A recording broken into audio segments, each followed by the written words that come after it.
Assalamualaikum warahmatullahi wabarakatuh. Salam Om Swastiastu, Namo Buddhaya, dan salam kebajikan. Hari ini kami sebagai tim yang beroposisi ingin membawa argumen dan pandangan terkait mosi mengenai masa jabatan kepala desa selama 9 tahun. Mosi ini telah menjadi topik perdebatan yang sangat relevan dalam konteks pemerintahan desa. Meskipun ada argumen yang mendukung kebijakan ini, kami dengan tegas berpendapat bahwa masa jabatan kepala desa yang berlangsung selama 9 tahun adalah langkah yang tidak sesuai dengan prinsip-prinsip demokrasi dan pemerintahan yang baik. Kami akan menguraikan sejumlah alasan dan argumen yang mendukung pandangan kami dalam perdebatan kali ini. Dewan juri yang terhormat, lagi terpelajar, serta insan yuris yang berbahagia, kami dari tim Antasari Azhar dengan saya Ardiansyah Bagus Ramadan selaku pembicara pertama yang akan mendudukkan mosi potensi penyalahgunaan kekuasaan. Adapun Nabila Marisa selaku pembicara kedua yang akan menyampaikan mengenai ketidakseimbangan kekuasaan dan dielaborasi oleh pembicara ketiga kami Miftahul Ula Irzalia Febrianti mengenai partisipasi masyarakat yang terbatas. Untuk pertama kalinya kami nyatakan bahwa kami menolak mosi perdebatan kita kali ini. Potensi penyalahgunaan kekuasaan. Menurut teori adagium hukum, korupsi dan kekuasaan ibarat dua sisi dari satu mata uang. Korupsi selalu mengiringi perjalanan kekuasaan dan sebaliknya, kekuasaan merupakan pintu masuk bagi tindak korupsi. Inilah hakikat dari pernyataan Lord Acton, guru besar sejarah modern di Universitas Cambridge, Inggris, yang hidup pada abad ke-19. Dengan adagiumnya yang terkenal, ia menyatakan, "Power tends to corrupt, and absolute power corrupt absolutely." Kekuasaan itu cenderung korup, dan kekuasaan yang absolut cenderung korup secara absolut. Dengan bahwasannya, masa jabatan yang panjang dapat memungkinkan kepala desa untuk memperoleh kekuasaan yang terlalu besar tanpa pengawasan yang memadai. Hal ini berpotensi merusak prinsip-prinsip demokrasi dan pemerintahan yang baik. Dan Lord Acton dengan tepat mengingatkan kita bahwasannya kekuasaan absolut mengarah pada penyalahgunaan kekuasaan. Masa jabatan yang panjang tanpa mekanisme pengawasan yang kuat dapat menciptakan kesempatan bagi kepala desa untuk bertindak tanpa pertanggungjawaban yang memadai. Assalamualaikum warahmatullahi wabarakatuh. Dewan juri yang terhormat, lagi terpelajar, serta insan juris yang berbahagia. Perkenalkan, nama saya Nabila Marisa selaku pembicara kedua yang akan menyampaikan tentang ketidakseimbangan kekuasaan. Dalam teori adagium hukum, pemisahan kekuasaan adalah prinsip dasar dalam pemerintahan demokratis. Pemisahan kekuasaan antara eksekutif, legislatif, dan yudikatif adalah prinsip yang mendasar dalam pemerintahan yang demokratis. Montesquieu dalam bukunya mengemukakan teori pemisahan kekuasaan negara. Montesquieu menyatakan bahwa kekuasaan dalam negara harus dipisahkan dalam 3 kekuasaan, yaitu kekuasaan legislatif, yudikatif, dan eksekutif.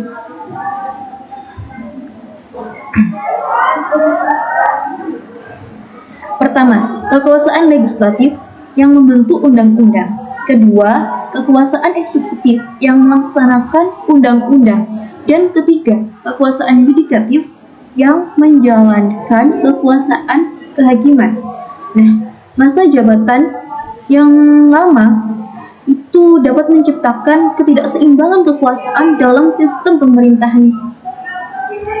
Masa jabatan yang panjang dapat menghancurkan keseimbangan dan mengarah pada konsolidasi kekuasaan yang tidak sehat. Dalam Islam pun juga mempunyai pemikiran tentang pentingnya pemisahan kekuasaan tersebut jauh sebelum dunia barat menegaskannya.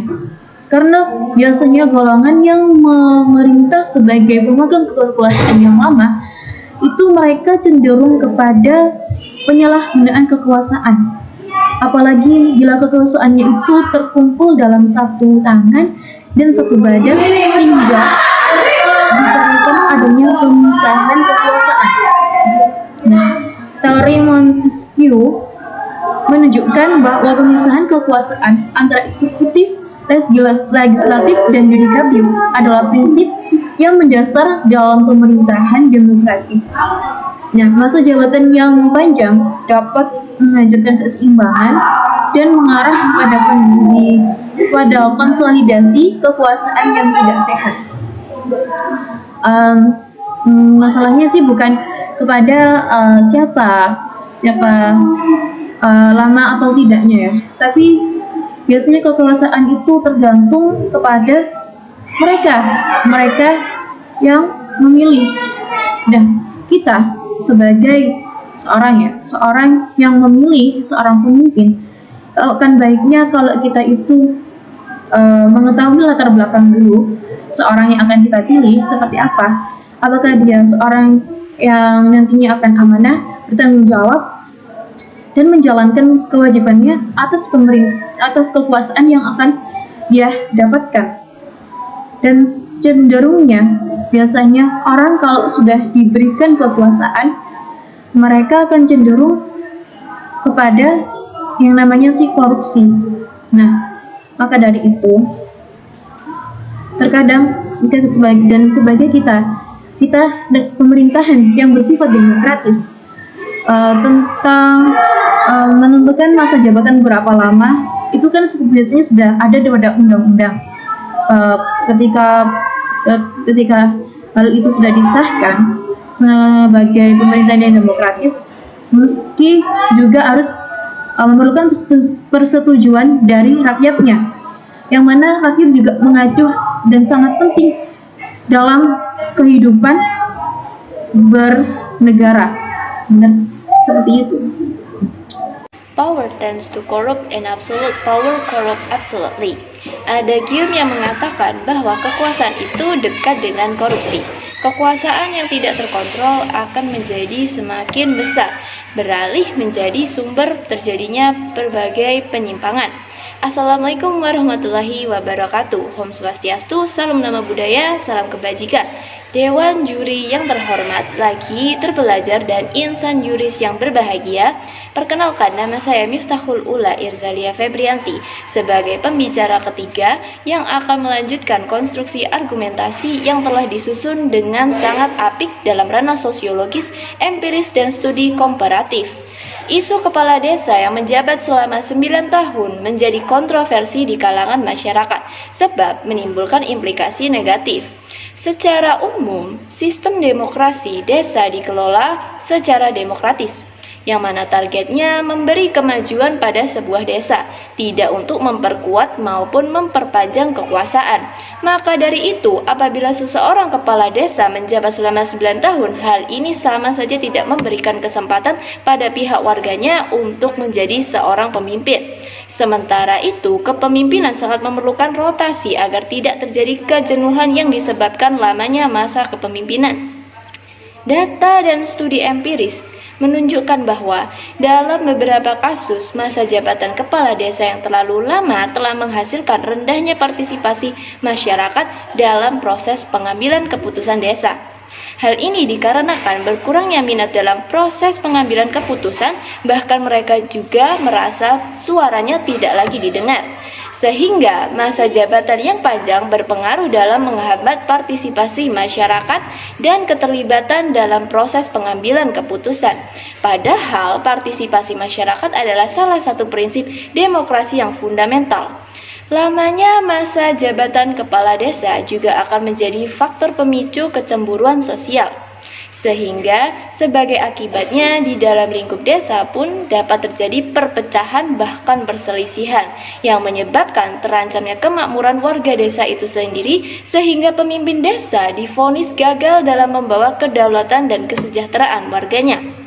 Masa perpanjangan jabatan ini pula juga bertentangan dengan UU nomor 6 tahun 2014 pasal 39 ayat 1 Undang-Undang Desa yang menyatakan kepala desa memegang jabatan selama 6 tahun terhitung sejak tanggal pemelantikan, dan pasal 39 ayat 2 UU Desa menyatakan kepala desa sebagaimana dimaksud pada ayat 1 dan menjabat paling banyak 3 kali masa jabatan secara berturut-turut atau tidak secara berturut-turut. Dapat disimpulkan terhadap masa jabatan kepala desa selama 9 tahun, kami telah menguraikan beberapa poin kunci yang menggarisbawahi potensi resiko dan masalah yang terkait dengan masa jabatan yang panjang. Teori adagium hukum yang diungkapkan oleh Lord Acton, yakni power tends to corrupt and absolute power corrupts absolutely, menyoroti resiko penyalahgunaan kekuasaan dalam situasi di mana seseorang memegang jabatan untuk jangka waktu yang sangat lama. Selain itu, dalam argumentasi kami juga mencatat bahwasannya potensi ketidakseimbangan kekuasaan dalam sistem pemerintahan desa jika masa jabatan yang terlalu lama, yang dapat mengancam prinsip-prinsip pemisahan kekuasaan dalam pemerintahan yang demokratis. Selain itu, ada perhatian terhadap partisipasi masyarakat yang terbatas jika kepala desa menjabat untuk waktu yang sangat lama, mengurangi keterlibatan warga dalam proses pengambilan keputusan desa. Dalam pandangan kami, beroposisi terhadap mosi masa jabatan kepala desa selama 9 tahun adalah penting untuk mempertahankan prinsip-prinsip demokrasi, pemisahan kekuasaan, dan partisipasi masyarakat yang aktif. Kami mengusulkan bahwa masa jabatan yang lebih pendek, misalnya dengan 9 tahun, dapat menjadi alternatif yang lebih seimbang.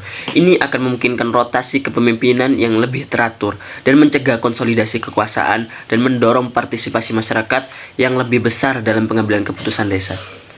Dengan demikian, kami beroposisi atau kontra terhadap mosi jabatan kepala desa selama 9 tahun adalah upaya untuk memastikan bahwa prinsip-prinsip demokrasi, pemisahan kekuasaan, dan partisipasi masyarakat tetap terjaga dan diperkuat dalam konteks pemerintahan desa. Sekian dari kami. Wassalamualaikum warahmatullahi wabarakatuh.